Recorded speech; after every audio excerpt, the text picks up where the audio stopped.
For as long as we've known her, Mary has been used to serve as cultural values. The Mary we know today is very much like a German goddess or elf queen from Tolkien's The Lord of the Rings. In contrast, the historical Mary, illiterate peasant, nothing person, village girl from Galilee, was Mediterranean. Centuries later, the Mary fancied by the earliest Christians around 325 and after was an elite lady, but she too was Mediterranean, just like back in the Bible. The Marys imagined by the evangelists we name Mark, Luke, as well as the Johannine mother of Jesus called woman, are all Mediterranean. Despite the differences, and they are big, between these various New Testament Marys, one element remains constant: the same culture. The Mary of the earliest believers of Jesus was a Mediterranean Mary. Some of the gospel depictions of Mary are negative, and some are positive. But one thing is constant: Mary in the New Testament is always a Mediterranean woman. Where did the positive Christian thinking about Mary of Nazareth, the Mediterranean woman, originate? Certainly not from the earliest Gospel, Mark. That document holds Jesus' biological family in contempt. Mary tries to drag Jesus away from doing what God wants him to do in that document. No, the roots of all positive Christian understandings of Mary originate in the infancy stories. Matthew chapter 1 and 2, but mainly Luke chapter 1 and 2. Now wait a minute. What's the focus of these Christmassy infancy stories? Mary? No way. Mediterranean Jesus is their focus, not Mediterranean Mary. And in earlier presentations, we talked about how these stories were produced. It wasn't from Western journalistic research practices and thorough investigation and looking for fact-precise material. Knowing what we do about ancient biographies, we can be confident that the irreconcilable infancy stories, Matthew chapter 1 and 2 and Luke chapter 1 and 2, were deduced, not investigated. They were deduced from the picture the authors had of the adult Jesus, crucified and risen Mediterranean hero.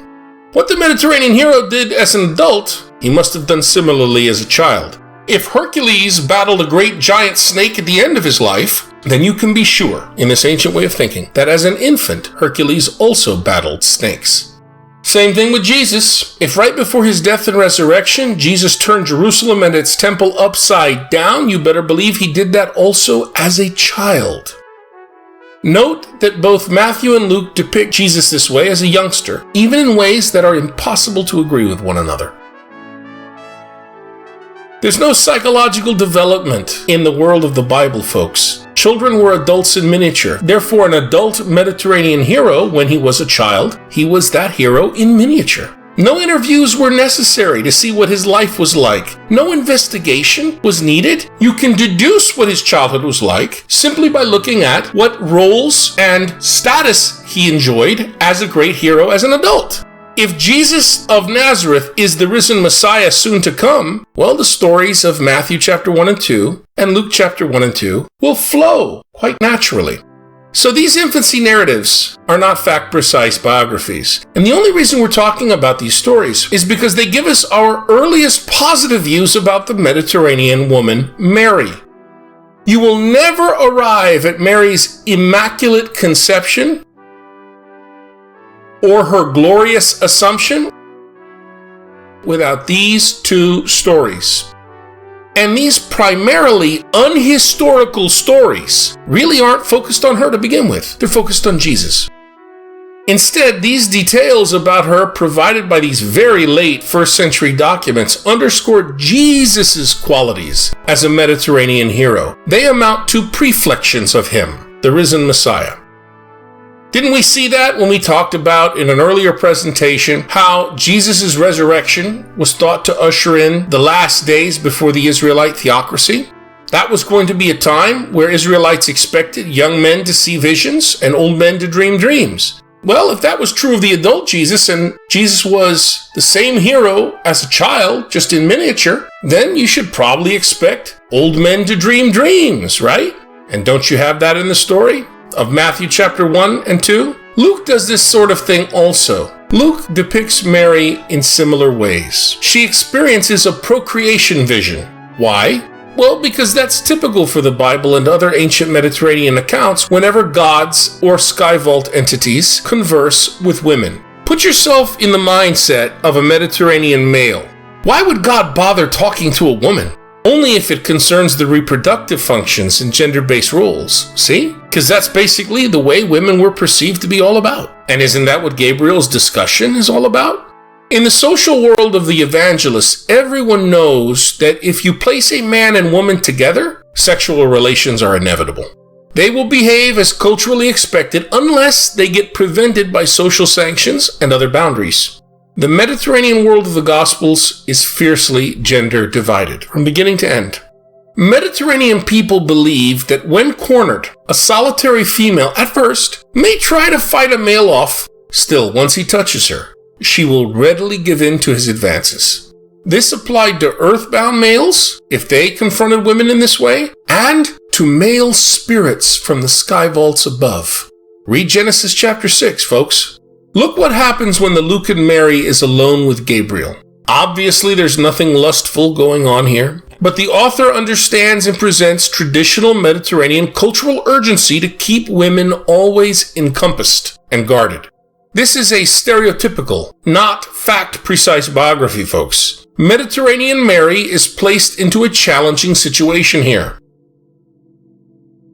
Her response, which generates endless devotional fruit, is stereotypical also. Her words in Luke chapter 1 verse 38 really mean, according to the Mediterranean stereotype, as you like. That's Mediterranean Mary, folks. Now don't blame Luke so much. He can't help being a Mediterranean male of his time. Because of her vision, the Lucan Mary can do impossible things for peasant women of her culture and rank. What impossible feats, you say? You know, like traveling alone from Nazareth in Galilee southward into Judea? That's impossible, folks. And we see also that her fetus is capable of doing amazing things that normal fetuses can't. Mary's fetus is apotropaic, capable of warding off demons. Even another extraordinary fetus, Elizabeth's son, can recognize Mediterranean Mary's fetus. Do fetuses really behave this way? They do in stereotypical hero childhood accounts from the ancient Mediterranean world. Yes, Israelites expected wondrous things from fetuses that became prophets. But please, don't leave your brain somewhere when you do religion, folks. Why does Elizabeth proclaim Mary blessed in her reproductive role? Well, because clearly Luke was an ace reporter who did his investigations thoroughly, as if he were an American journalist or historical scholar interested in just the facts, right? Wrong. It's because he expected her to behave that way in the spirit. It matches the Mediterranean stereotype. Why does Mediterranean Mary harshly bind up Jesus by swaddling him in the Lucan account? Because all Mediterranean children were treated this way in this authoritarian society. Therefore, Jesus must also be. And the author presents this detail as something significant to the shepherds. Why do all the Gospels present Jesus either talking down to his mother and distancing himself from her, smothering Mediterranean dominance? Because the historical Jesus actually did this? Maybe. But probably it was because this behavior was proper to a great hero whose honor, because of God, far outranks any lowly peasant earthly origins. You ever wonder why, unlike the Gospel of John, the synoptics say nothing about Mary being at the foot of the cross? Did you even notice this glaring difference between the fourth Gospel and Mark, Matthew, and Luke? Correction. John doesn't really say that Jesus' mother, named Mary, was at the foot of the cross. No, instead, he says that the mother of Jesus, an anonymous woman John never names, was there. That raises interesting possibilities. Did the author of the fourth gospel we call John even know the name of Mary? He mentions that the mother of Jesus attended the wedding in Galilee, but she is never named. Why? It's from the synoptic gospels that we learn that Jesus' mother's name was Mary. Would we even remember her name at all without the tradition behind those documents? In John, the beloved disciple stands beside the unnamed mother of Jesus by the cross. Who are these two people? From the text alone, the only one that mentions this happening, by the way, we cannot tell for sure. Was John ignorant about who Jesus' mother was? He seems to have been utterly clueless about Jesus' belonging to David's line and the place where Jesus was born. But at least John acknowledges that Jesus had a mother. Paul did that also in Galatians chapter 4, verse 4. It was a fact that Jesus had a Mediterranean mother. That was enough for later authors to generate material about this relatively unknown woman, because they knew Mediterranean mothers, their own, and they had an idea of an ideal Mediterranean woman also. So, as the first 5 centuries passed, the church in Mediterranean style always presented Mary in a way driven by Mediterranean cultural values. She's always Mediterranean Mary. And she went from mostly unknown, typical Mediterranean peasant woman to idealized Mediterranean elite woman as time and theology rolled on. Eventually, through Germanic influence and medieval excesses, she became Galadriel.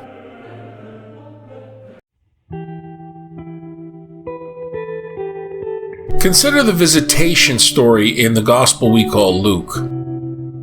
Over the centuries, brilliant artists have interpreted it on canvas and stone. But how do 21st century American readers hear and interpret this story?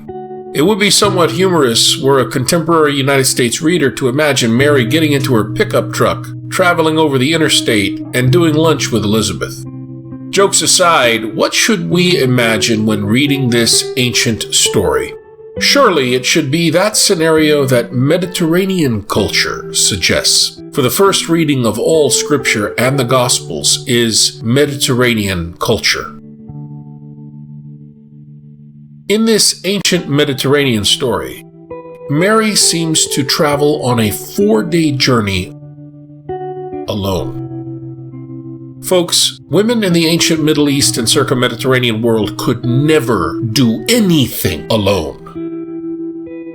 Either they were constantly inside a cluster of women and children, or always under the watchful eye of some significant related male family member, their father, brother, or husband. Consider Mary, no older than 14 years, betrothed but not yet living with her husband, going about the Middle East alone, unchaperoned, unaccompanied, unencompassed. How vulnerable would she be to charges of shameful intentions and conduct? And she is pregnant. And there she goes on her solo journey. Even if a village male were to do this kind of traveling alone, that would earn him being labeled a social deviant. Can you imagine what a pregnant teenage girl in this ancient culture doing this would be called? Would anyone from this cultural world witnessing her do this have any doubt in their mind about her pregnancy afterward? To them, it would be obvious how she got pregnant. And I'm not talking angels and God, folks. Americans belonging to the only culture seemingly crippled from distinguishing truth from facts are obsessed with facticity and historicity. Did this visitation story really happen? Whatever the case, in the story at least, perhaps Mary joined a caravan. Even for ancient men, solitary travel was not safe. But Luke doesn't mention that Mary joined a caravan. Is there a plausible cultural explanation for Mary having a solo journey? Maybe. 21st century Western people have sophisticated knowledge unknown to ancients like Luke and his audience. It becomes extremely difficult for us to suspend this scientific knowledge in order to understand simpler human explanations for pregnancy found in ancient scripture. We forget that only 200 years ago, we didn't know about the facts of reproduction and childbearing. So, biblical authors and characters held a much simpler view of life than we do. The ancients believed that the male deposited an homunculus, that is, a miniature, fully formed human being, into the female. The male provided a seed, the woman was the field. According to this worldview, conception difficulties are entirely the fault of the field and not the seed. Ever since human beings have been around, pregnant women have experienced movement of the child in the womb. Recall the mythic story of Genesis chapter 25. Rebekah felt movement, and perhaps even suspected that she was bearing twins. That movement got interpreted as a struggle between the children, symbolizing the eventual struggle of two nations, both children represented. In the Visitation story, Elizabeth interprets the movement of her child in her womb as a leap prompted by joy at hearing Mary's greeting. When Elizabeth informs her kinswoman about this, Mary may well have been confirmed in another growing conviction about her own fetus. Just as the angel announced, her yet unborn child is holy. What did the author we call Luke mean by holy? The words holy and holiness bear at least 2,000 years of theological freight. So let's peel that later evolved and accrued meaning back so as to honestly understand what Luke meant in his context. Doing that, we discover that holiness for Luke is a quality that wards off or protects against evil and demons. In modern technical jargon, the unborn child's holiness is an apotropaic power, that is, a force stronger than evil and evil spirits. In this story, Mary could easily conclude that it is safe for her to travel alone because she would be protected by her child's special power, just as Tobit was protected by the disguised angel Raphael on his journey abroad. Unwise was the ancient traveler who made their way through the wilds and roads out far from home, for in dark corners greedy eyes glitter, claws curl, teeth click. But bearing a holy fetus with apotropaic powers, what was there to fear? Contemporary cultural descendants of our ancestors in the faith in the Middle East rely heavily on talismans and similar charms, often blue in color, to protect them from evil and evil spirits. Later Mediterranean believers associated Mary with the color blue. Interesting, no? In 1964, the Pontifical Biblical Commission noted that the evangelists selected certain things out of the many which had been handed on. Some they synthesized, and some they explained with an eye to the situation of the churches. So this passage in Luke is considered something he developed as a literary artist, inventing creatively and writing theologically. He's not a journalist, folks. He's not a historian. That's not what Luke Acts is. And so the Visitation story does not come from the memoirs of Mary, the historical peasant girl. Think about this. Wouldn't Mary have been a very unfeeling kinswoman to carelessly leave Elizabeth, as she does in verse 56, at the moment of Elizabeth's greatest need, childbirth? Luke is surely aware of the cultural inconsistencies and improbabilities of his Visitation story. So too were his ancient original readers. But unlike us 21st century Western Bible readers, Luke's original audience easily recognized Luke's intention. The author we call Luke wanted to explain a dimension of the origins of John the Baptizer and Jesus for his readers. No, historically speaking, John and Jesus were not biologically related. They weren't cousins, they weren't kin. Luke made that up. But he brings together the two mothers-to-be to show how both recognize and praise the God of Israel, who is actively involved in their mundane, humdrum lives. That's a profound truth, folks, even if the story details are not factual. We Americans and other Western peoples are notorious for our weak knowledge of history, especially if anything had happened prior to our date of birth. So it is strange indeed when American believers try to pursue the literal facticity of biblical stories such as this, which originally served an entirely different purpose. This story wasn't written to give people facts about what happened.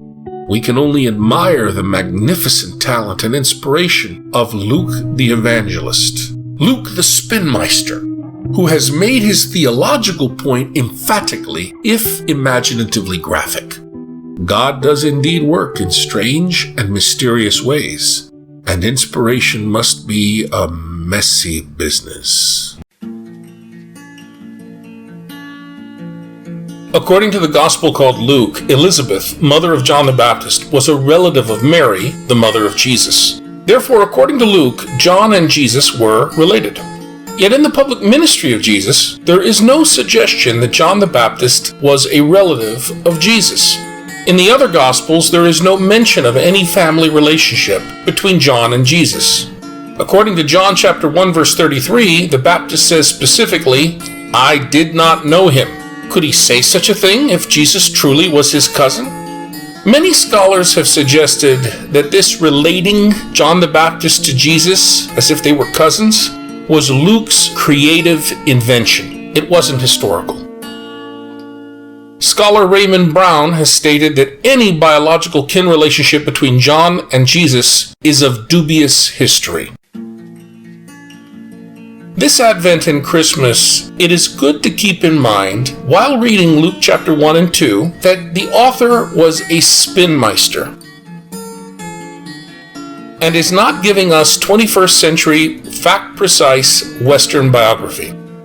The Gospels are all true, and some of it actually happened. That only some of it actually happened doesn't render them untrue. The prophets are related by way of the Spirit of God, even if they were not all biological kin.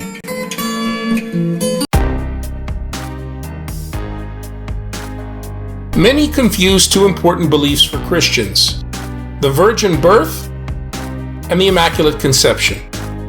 Why? Because while much good has come from Christianity, historically speaking, one of the very ugly things has been its distorting human sex and sexuality into something dirty. Don't blame Jesus or Paul for that. Neither were responsible. Instead, second century followers of Paul recontextualize Paul, and they are to blame. So too are Christians who followed them and failed to correct this. Today, when we hear immaculate, we think clean, and so this connection lends to confusion.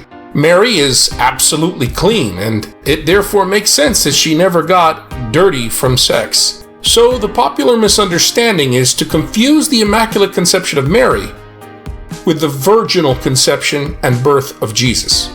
And the history is even more confusing.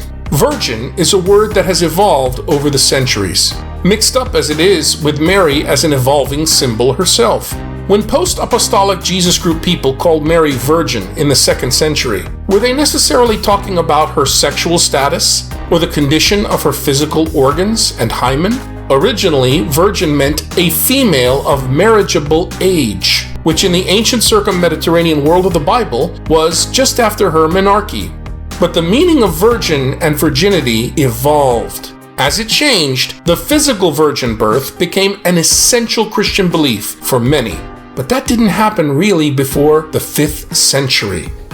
The notion of virgin birth as a theological or as a biological miracle, all right, has become a theological cornerstone of faith for,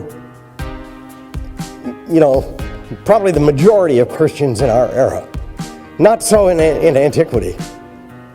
That really didn't become even an important factor until Augustine. Augustine cooked up the notion that original sin was passed along biologically. All right?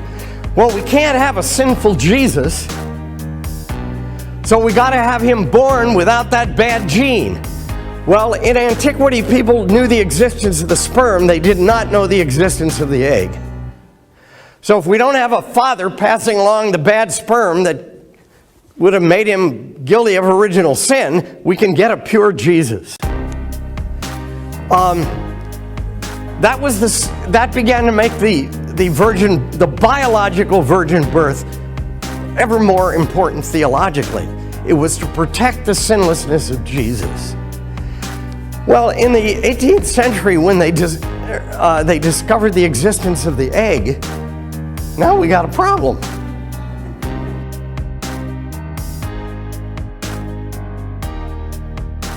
Ancient people did not understand sexual reproduction. Ancient Mediterranean fathers were called potent or impotent, like seed. while Mediterranean mothers were fertile or barren, like fields. We still haven't kicked the habit of this antiquated language, folks. To ancients, fathers alone generate offspring. The whole essence of a newly born boy or girl, to the ancient mindset, derived entirely from the father. Hence, fathers alone beget. And we see this language in Matthew chapter 1, verses 1 to 16, the Matthean genealogy for Jesus. The mother serves merely as a passive nurturing agent who conceives and bears children. The way ancients saw it, children are begotten of mothers, or begotten in mothers, but not begotten by mothers. The man does all the work. All the woman has to do is hold on to the seed, thought the ancients. She can't even do that right. Look at all those miscarriages. That's how people thought for a long time, folks. The woman was seen entirely as a passive player in sexual reproduction. That's how Augustine thought. Since the male is the only one who contributes genetically to the offspring by his tainted sinful seed, Augustine saw that it was essential that sinless Jesus could not have had a human father. He eisegetically read his new understanding into the New Testament library, only recently assembled and canonized. Since the mother gives nothing to the child except nurturing, she cannot pass along any biological original sin contaminated in her blood. So, the church didn't need Jesus to have a sinless mother yet. But over 1,000 years later, in the 18th century, the human egg was discovered. It turns out that half of everything comes from the mother. Now, to maintain a biologically sinless Jesus, you also need a sinless mother. Now, the belief in the Immaculate Conception had evolved over a long period of time, but declaring this belief a dogma came by way of a microscope. Therefore, Pope Pius IX declared this dogma December 8, 1854. So now we got to have a perfectly clean Mary in order to get a clean Jesus. So the question becomes, if Augustine was the one who sort of made it this whole biology question important, what about before that? One of the things you quickly discover was that virgin birth was a common story in antiquity. Julius Caesar was born of a virgin. Augustus Caesar was born of a virgin. Alexander the Great was born of a virgin. Why? One of the things that ancient people did was when a lowlife gave birth to a son, they expected that son to be a lowlife. When a great person had a son, he was supposed to be a great person. What did not compute with them was when a lowlife turned out to have a son who's a great person. That didn't make no sense. And so they argued that it could only happen if God was in some unique way, or the gods were in some unique way involved. That can produce greatness from bad genetic stock. All right. So that was one factor for the ancients. The other is, they used the term virgin. It didn't have anything to do with biology. It was an honor title. They could talk about a virgin mother. And what they meant was that if a woman is truly honorable, you give her the most honorable title our society has for a woman. And she has that title her whole life. So what would have surprised early Christians is not that they called Mary a virgin, but that they called Mary a virgin. She's a peasant girl. That's not the kind of people who got that title. So for the earliest Christians, it was an honor title, not a biological title. And it only became biological after Augustine. And we have the hokey, Immaculate Conception thing when we discover the egg. And somehow it has taken on meanings it never had. And I should point out to you that not only are Matthew and Luke the only writers in the New Testament who mention it, nobody else does either for several hundred years. So you got to put these things in a little historical context. It's good to clear up some mistakes made about the roots of our Christmas traditions. Some of these are mistakes made by the author we call Luke. But in other matters, Luke did just fine. It is we who make the mistakes in our translations and gospel readings. In the New American Bible Revised Edition translation of Luke chapter 1 verse 26, we read, "In the 6th month, the angel Gabriel was sent from God to a town of Galilee called Nazareth." The New Revised Standard Version is almost identical. It also refers to Nazareth as a town. Back in 1611, the King James Version was actually more honest than these two modern translations. "And in the 6th month, the angel Gabriel was sent from God unto a city of Galilee, named Nazareth." The Hellenistic word mistranslated as town and city is a variant of polis. The best way to translate polis might be ancient Mediterranean urban center. The author we call Luke is not calling it a town or a village, and certainly not the tiny, insignificant peasant hamlet of maybe 200 people Nazareth historically was. But Luke does this all the time. He turns peasant-nothing places into sprawling urban centers, ancient cities. He does the same thing with Bethlehem, calling it also a major urban center, a polis. The actual Bethlehem and Nazareth had maybe one oven each for the whole village and one bath for everybody each. Why would Luke call these tiny villages major urban centers, ancient cities? Perhaps because of a mix of ignorance and embarrassment. Ignorance because it's evident that the elite author we call Luke, writing in perhaps Athens or maybe Corinth, decades after the Jesus movement, was a Hellenized Israelite whose ancestors centuries earlier had left the land of Israel, and he'd never gone back. He's never been there. He's never been to Bethlehem. He's never been to Jerusalem. He's never been to Nazareth. And he gets his geography wrong all the time. Embarrassment because the anonymous author we call Luke is a sophisticated urban elite scribe grappling to understand stories that originated among the poorest of Mediterranean peasants. Luke is also writing for elites, and he's a spinmeister. He must polish Jesus to appear palatable and relevant to his audience, who, like himself, have never been to Palestine or really dwelt in the agrarian surrounds of their own ancient Mediterranean cities. English translators who know from abundant evidence that Nazareth and Bethlehem could never have been ancient urban centers, but were tiny nothing places, very small hamlets, try and soften what Luke clearly meant by calling these places towns. Like, "O little town of Bethlehem." Folks, this is dishonest to the author. Luke clearly and wrongly meant ancient cities. Now let's take a look at the New Revised Standard Version translation of Luke chapter 1 verse 27. "To a virgin engaged to a man whose name was Joseph." Engaged? Is that the correct translation? No way. Engaged is inappropriate. It suggests to the 21st century Bible reader our modern Western custom of pre-marriage engagement between a romantically involved, self-selecting couple. This is not what Luke is describing. Engagement is nothing like the ancient custom of betrothal, which is the proper translation.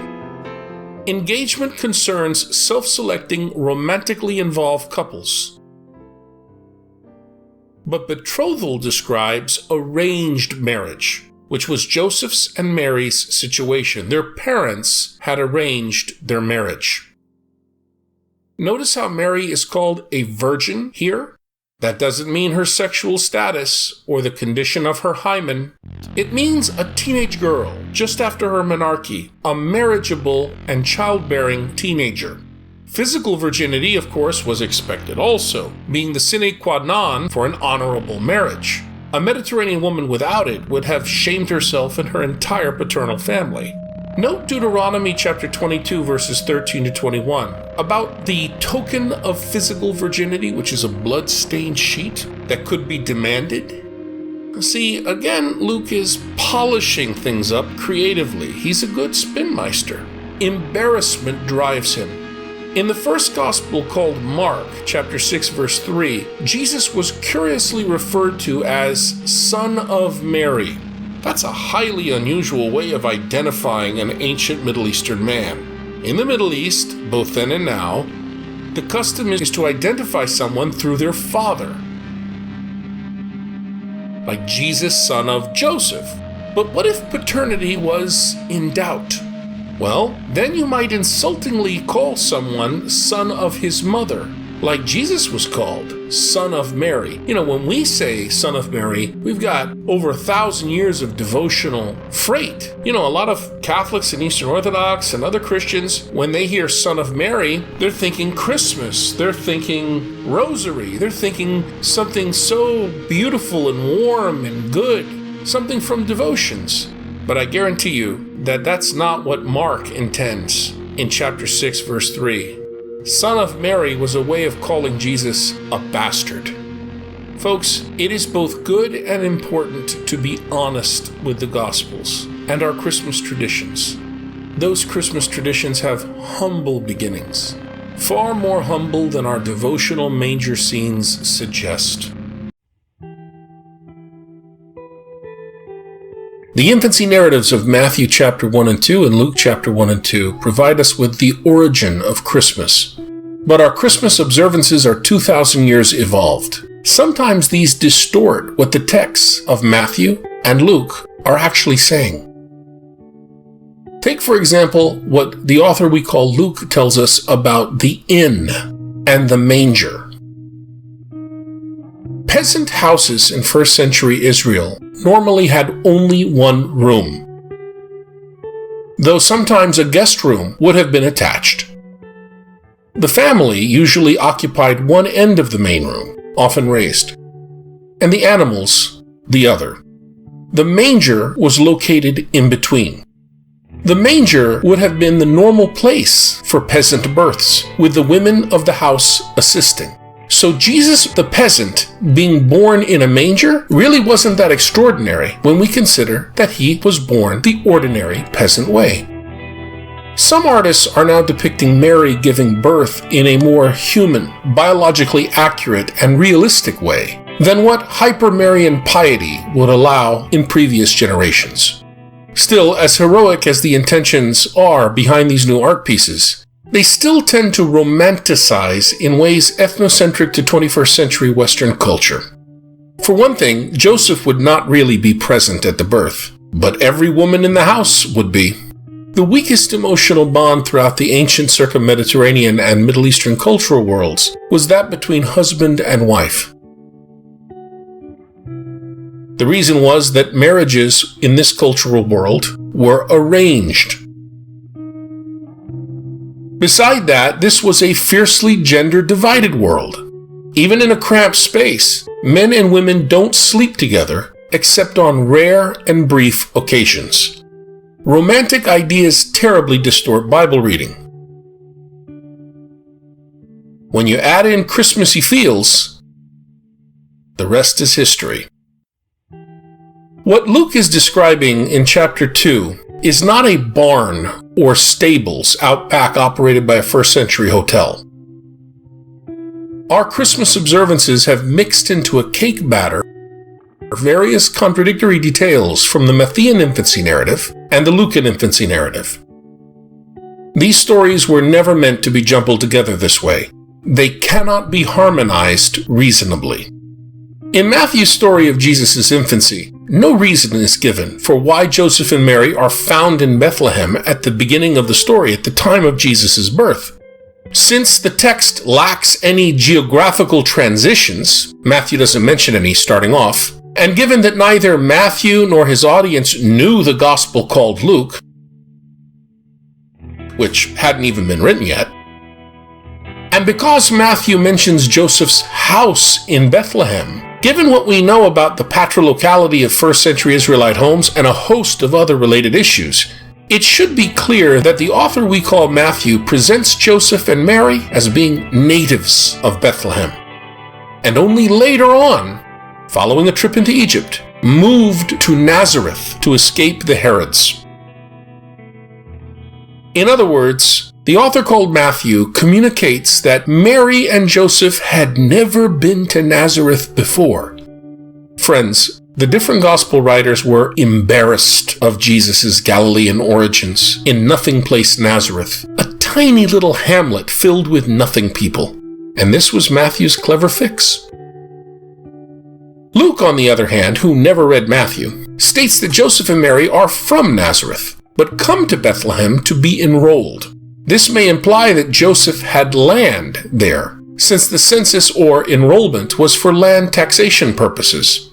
And if Joseph had land there, or was tied to land there, then he must have had extended kin living there. If so, he would have been obligated to stay with his extended family, not in a commercial inn. Bethlehem was a small village only a 2-hour walk from Jerusalem. We know almost certainly that it had no commercial inns, considered by first-century Israelites to be unclean places. If close family was not available, all Joseph would have to do is mention his lineage, and that would have resulted in immediate village recognition that he belonged, and space in a home would have been made available. While the Greek word in Luke chapter 2 verse 7 can sometimes mean inn, it normally refers to a large furnished room attached to a peasant house, and is best translated guest room. Only other use of this term in the New Testament is in the story of the Last Supper, where it is translated upper room. The normal word for a commercial inn is used by Luke at chapter 10 verse 34. Such an inn was a place that receives all, and therefore was notoriously dirty, according to Israelite standards. So let's forget inns, hotels, and bed and breakfasts. Luke wasn't talking about that. There was no place for Joseph and Mary in the guest room of extended kin. Why? Well, the fact that there was no place for Joseph and Mary in the guest room of the home meant that someone who socially outranked them already occupied it.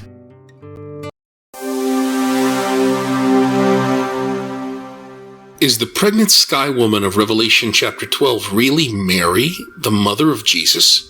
Pregnant and about to give birth, a woman is menaced by the devil. He seeks to devour her child, the Lamb of God. A war breaks out in the sky above and on earth below. What's going on here? Is this woman Mary giving birth to Jesus? Revelation 12 describes the scene. The author speaks about a sky woman. She's clothed with the sun, and she stands on the moon. She bears a crown of 12 stars. The woman gives birth to a son who is to rule all the nations. Then a colossal sky dragon appears. It menaces the sky woman. The dragon seeks to devour her child, but it fails to do this because the Most High God brings the sky child up into the highest sky vault. Then the sky dragon pursues the sky woman, but it fails again, so the dragon wages war on the rest of her children.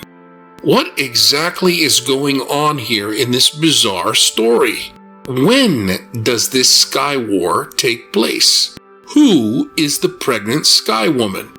One thing is sure, the literal sense of Revelation chapter 12 has nothing to do with anything relating to Mary. This pregnant sky woman in Apocalypse is too big to be Mary or any other human being. Mary is 100% human. The pregnant sky woman, however, isn't. No way is she human. Calling her gigantic would be an understatement. Even though pre-scientific first-century Israelites knew a very different cosmology and sky than we do, they also realized that objects in the sky surrounding the Earth were enormous. If the personified moon, as they imagined it, detached from the sky vault and crashed down to the ground, it would dwarf the tallest mountains. To get some perspective on how our New Testament ancestors in the faith understood the size of sky phenomena, consider the proportions of the New Jerusalem city in Revelations chapters 21 and 22. This city of astronomical scale is a golden cube as tall as 260 Mount Everests stacked onto each other and wide enough to smother half of the continental United States. Context group scholars Bruce Molina and John Pilch inform us that from start to finish, the entire book of Revelation, or Apocalypse, is filled with astronomical phenomena. Stars, constellations, planets, and comets. According to Molina and Pilch, Revelation is an edited collection of visions by the astral prophet John the Seer. He experienced these visions and wrote about them at different times during his life. Later on, these were edited together by another person, an anonymous compiler. Considering how gigantic the author of Revelation imagined sun, moon, and stars to be, tells us something about the pregnant sky woman. From that, we can conclude that she is colossally large. Therefore, she can't be human. She is not Eve, not Israel, and not Mary. She must be a non-human sky vault person, a goddess in a henotheistic worldview, big enough to stand on the moon and be clothed with the sun. Initially, the section of Revelation chapter 12 through 16 was one set of visions. It deals with the way the cosmos was before the flood in Genesis chapter 1 through 6. And why the present deceitful condition of John's own day existed in urban centers throughout late 1st century Asia Minor. John the Seer experienced a trance and learned about 2 periods at the beginning of time. He records this in what would become Revelation chapters 12 through 16. The first period, Revelation chapter 12, transpires just before the completion of creation, during the week described in Genesis chapter 1. The second period, Revelation chapters 13 through 16, covers the time from creation until the flood, Genesis chapter 2 through chapter 6. So that means that the pregnant sky woman is at the beginning of time, long before Mary was born. She's even older than Adam and Eve. How did the context scholars conclude this? Note that the pregnant sky woman gives birth even before the ancient dragon serpent, the constellation of Scorpio Libra, is thrown down to the earth. But by Genesis chapter 3, the serpent is already on the ground.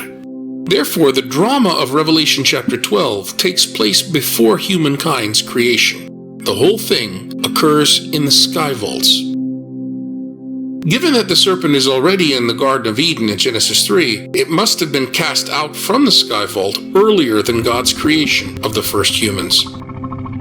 The sky child of Revelation chapter 12 is the cosmic ram of God. John mentions a cosmic lamb slain before the foundation of the world. This is the constellation we call Aries. Its neck is broken, the head being turned backward 180 degrees. Standing but appearing slain.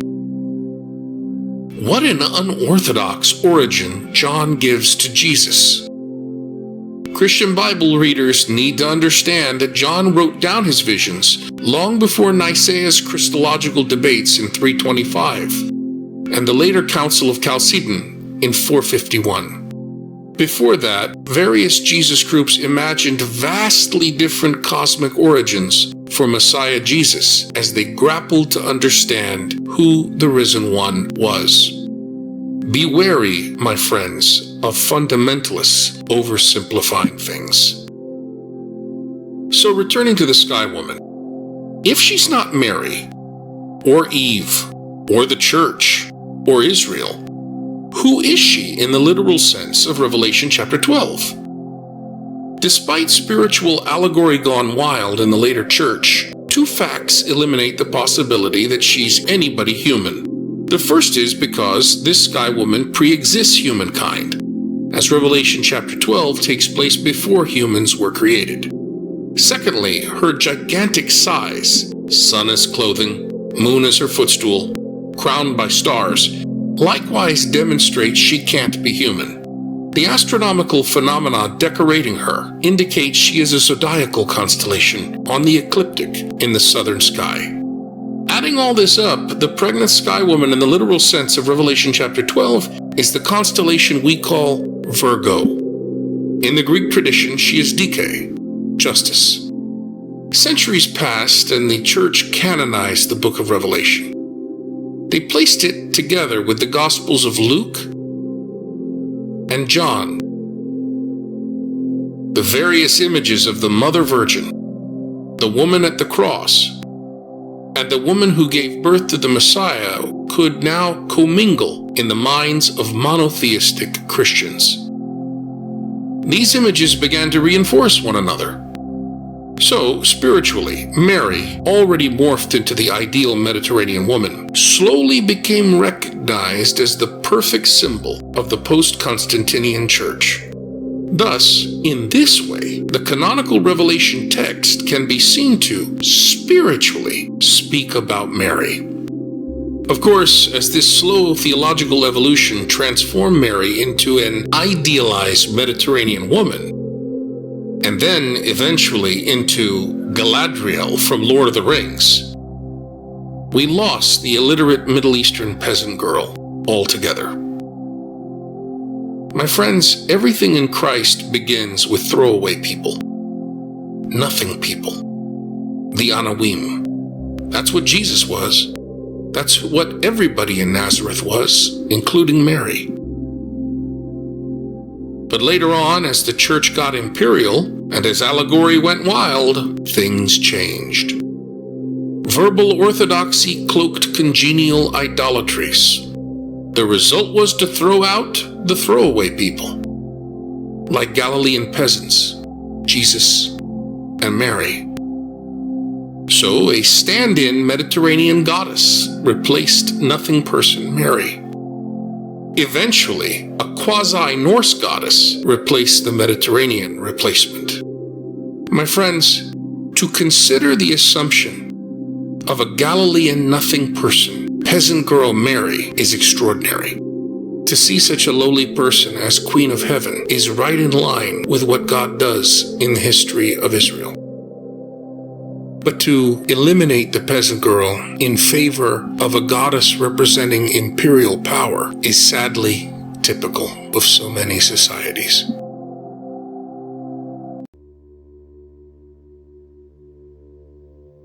So much of the titles and supposed behavior attributed to Mary by historical Christianity can be explained by way of Marian hegemony. Think about the titles we give to Mary. She is proclaimed to be the best possible mother. But why is she never presented as the best possible police detective? Or captain? Or best general? Or best business executive? Or the best athlete? Or the best priest? Or best bishop? I think Dr. Bruce Molina is correct. I think the reason is because of hegemony. It's all Marian hegemony. And if you retort, well, Jesus isn't called the best police officer or military person, businessman or athlete, best or otherwise, let me stop you right there. In fact, historically, we have. We have a big-time docetic hangover in the church. We like to think of Jesus more as Superman than man, a strange visitor from another world disguised as a human being. Not really human. And historically, theologians have constantly manufactured culturally congenial false Jesuses who buy their culture's values hook, line, and sinker, and in doing that, they have indeed turned Jesus into the best possible police officer or military commander, teacher, philosopher, businessman, athlete, and definitely priest. To understand what I mean about Marian hegemony, let's go back through time to the 4th century. It is here where we find the true birth of Christianity, the Emperor Constantine's Roman political religion. We aren't talking Jesus groups anymore, folks. Now the proper term is church, by way of kuriekon doma, or place of the male who dominates everyone and everything. Mind you, I'm not saying that there is not continuity between church and ante-Nicene Jesus groups, or between those ante-Nicene Jesus groups and the original Jesus movement. I'm just making careful distinctions that both catechists and popular Catholic speakers often fail miserably at. In the 4th century, Christianity was the legal political religion of Constantine. At that time, Christian leaders of a philosophical bent were pressed to make everything about Christ crystal clear. This was ironic given the mark in Jesus' sentiments about clarity.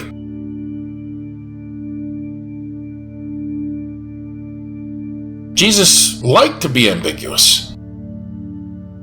Jesus wasn't imperial elite, but he was a Middle Eastern North African personality of the Eastern Mediterranean world. In any case, in the 4th century, more than ever before, it was time to correct shady ideas about Jesus, despite his own personal preferences.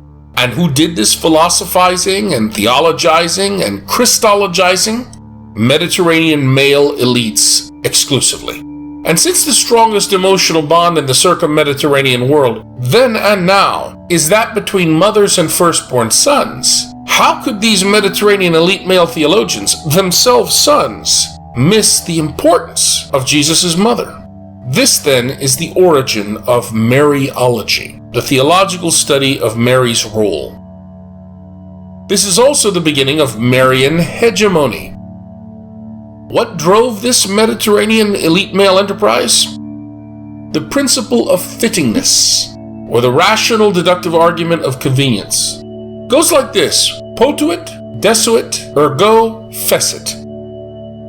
Potuit, God could do something, or Christ could do something. Desuit, was fitting that God should.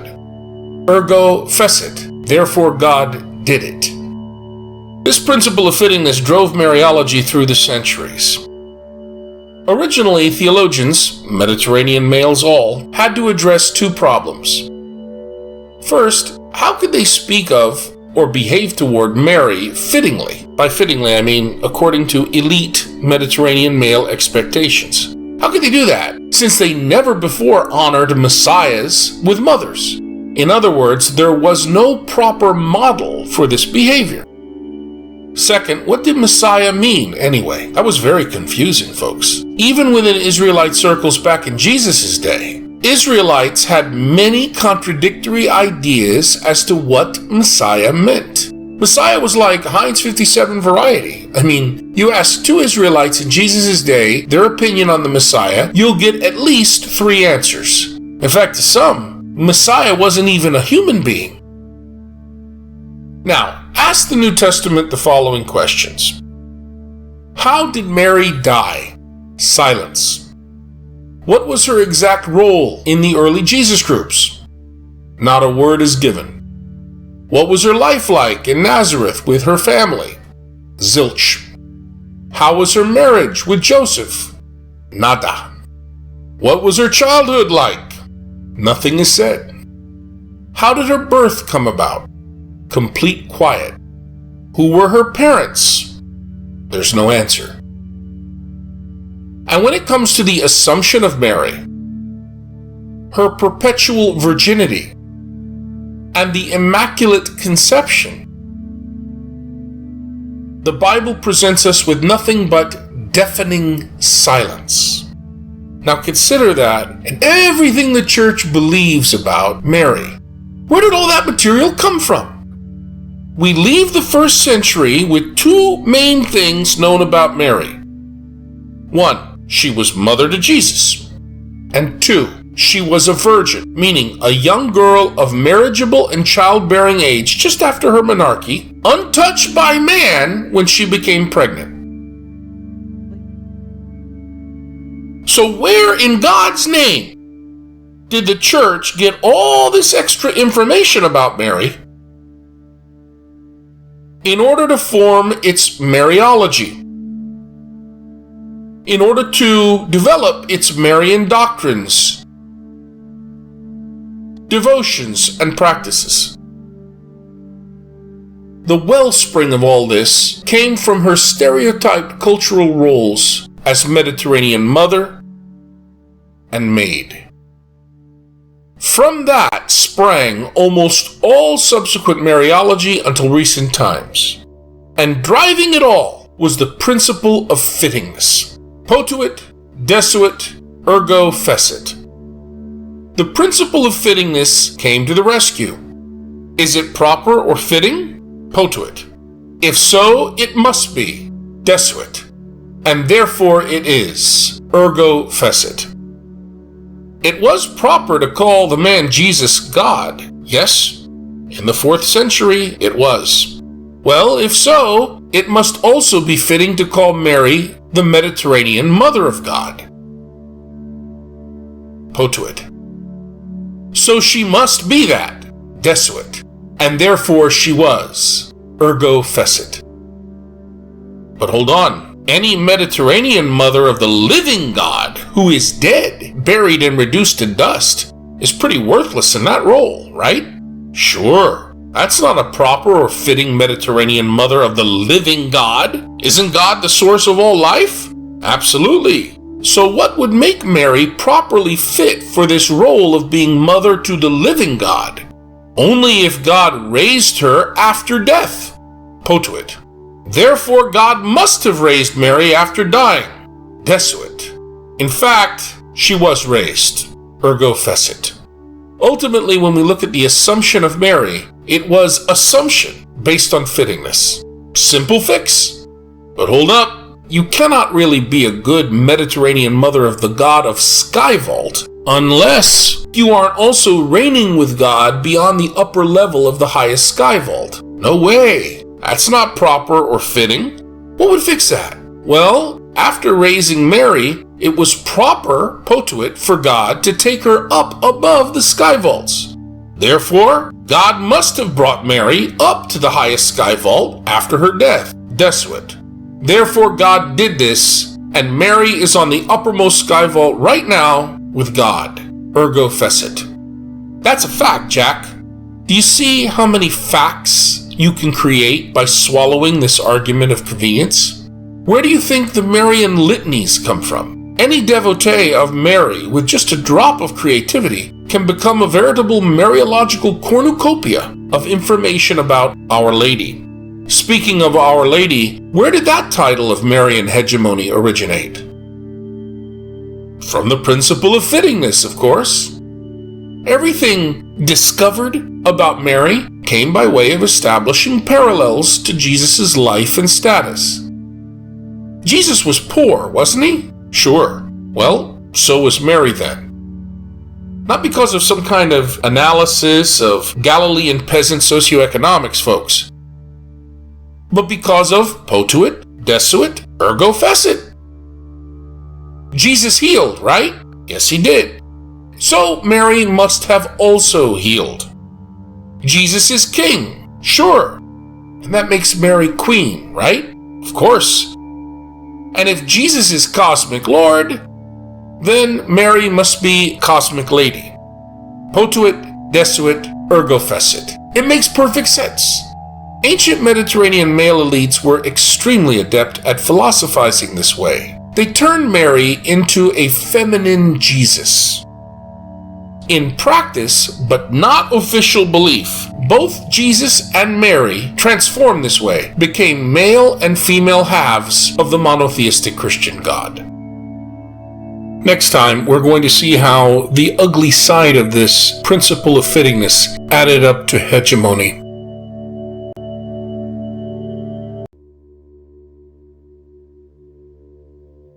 Last time we explored how 4th and 5th century Christian theologians, all of them being Mediterranean male elites, were able to discover or invent a treasury of information about Mary, the mother of Jesus, and answer questions about her that the New Testament documents remained silent on. Mediterranean cultural expectations of what a mother is and what a maid is, together with the principle of fittingness, provided the raw material for all subsequent Mariology and Marian devotion. With these, the Mediterranean elite male Christian theologians created Mary the symbol. And make no mistake, it is this symbol that has been employed ever since for hegemony. However, it is important to recognize that psychology was completely lacking in this philosophical and theological enterprise. Ancient Mediterraneans were anti-introspective. Therefore, they judged people stereotypically and never by way of individual or psychological descriptions and explanations. So, these elite Mediterranean male philosophers stereotype Mary, but with fitting and proper stereotypical descriptions only. Therefore, philosophically, they transform Mary into an ideological cipher for the Mediterranean feminine, virgin, and mother. Thus, they shaped Mary to symbolize something significant about womanhood, albeit in their own particular cultural context. And therefore they excluded from Mary anything that they deemed to be a female negative. I'm talking female biological realities, folks. Ruptured hymens, menstrual bleeding, and whatnot. These theologians of the 4th and 5th centuries were a Mediterranean elite male club, and they degraded all that female negative biological stuff and eliminated it from Mary the symbol. In their hands, you see, Mary became too good to be a woman. By the way, this removing the female negative from Mary, that wasn't a Christian original, friends. So don't call it that, and don't blame Christianity for that as if they had done that the first time ever. Pre-Christian theologians were elite Mediterranean males also, and they assessed the feminine the same and did the same with their goddesses like Isis, Sybil, Artemis, Demeter, and others. How could they not do this, given their Mediterranean male penchant for biological ignorance, misogyny, and absolute dread of the feminine? And just as Mediterranean polytheists had done, so too in their wake, Mediterranean Christians did the same with Mary. In an earlier video presentation, we spoke about how monotheism began permeating Western Europeans. It was not because of Jesus or his henotheistic friends. Neither Jesus nor Paul were apostles of monotheism. To think otherwise is anachronism. Instead, monotheism blossomed because of the supreme Roman monarchy dominating the whole world. That served as fitting analog for monotheism to set up shop. Don't think of Christians in the 5th century as American believers, folks. As Dr. Bruce Molina explains, religion in this time only existed embedded in either politics or kinship. These social institutions controlled all religion, including Christianity, the political religion of Emperor Constantine. The Christian Nicene profession of faith, proclaimed by Constantinian Christians in the 5th century, expressed a political position. Ultimately, confessing Jesus as Deus Homo, God-man, was identical to proclaiming the Roman Emperor as the apple of God's eye. Since confessing Jesus this way meant proclaiming the Emperor as God's chief interest in the universe, it also bestowed divine attributes onto the Roman ruler, who, other than God, appointed him Emperor. Here we can see the insidiousness of Marian hegemony. For if Mary is the mother of God, does she not occupy the same role in relation to Jesus that the Emperor's mother enjoyed with her son? This political understanding is communicated throughout icons of Mary and Jesus. In Marian hegemony serving imperial interests, we have left the peasant Galilean village of Jesus and Mary far behind. Proclaiming Mary queen means raising the emperor's mother to supernatural heights. In this Marian hegemony, subjects of the Roman ruler owe the mother of the emperor extreme respect, the respect of something supernatural. And calling Mary lady also is Marian hegemony. It raises medieval aristocratic families into the supernatural. And who filled up all those new religious orders exploding in the Middle Ages? They were mostly populated by children born into aristocratic families. And in perfect Marian hegemony, they called Mary Bride of Christ, which at first sounds odd, maybe a little incestuous, but that goes away quickly since long before, Mary had been stripped of all sexuality and most female biological qualities. These aristocratic religious accomplished another Marian hegemony by extolling the role of aristocratic virgins. Once again, powerful great ones had elevated themselves and their social class into the supernatural, thereby betraying the Galilean peasant Jesus. Let's put our thinking caps on. I'd invite you to think very hard about hegemony, using Mariology, using Marian devotions and doctrine as weapons. As Catholics in the pews sing, "Gentle woman, quiet dove," whose interests are being served, adopting these Marian titles and supposed experiences of Mary? Think about recent popes who fall asleep at the wheel as children are being raped. They call Mary the ideal Mediterranean mother, and they urge all contemporary females to stay within their traditional roles. They praise a Galadriel called Mary with lofty words, and they give her lofty titles. But like Bruce Molina says, never executive, never career woman, never athlete, never president, never stockbroker, never priest, and never bishop. Marian Hegemony explains why.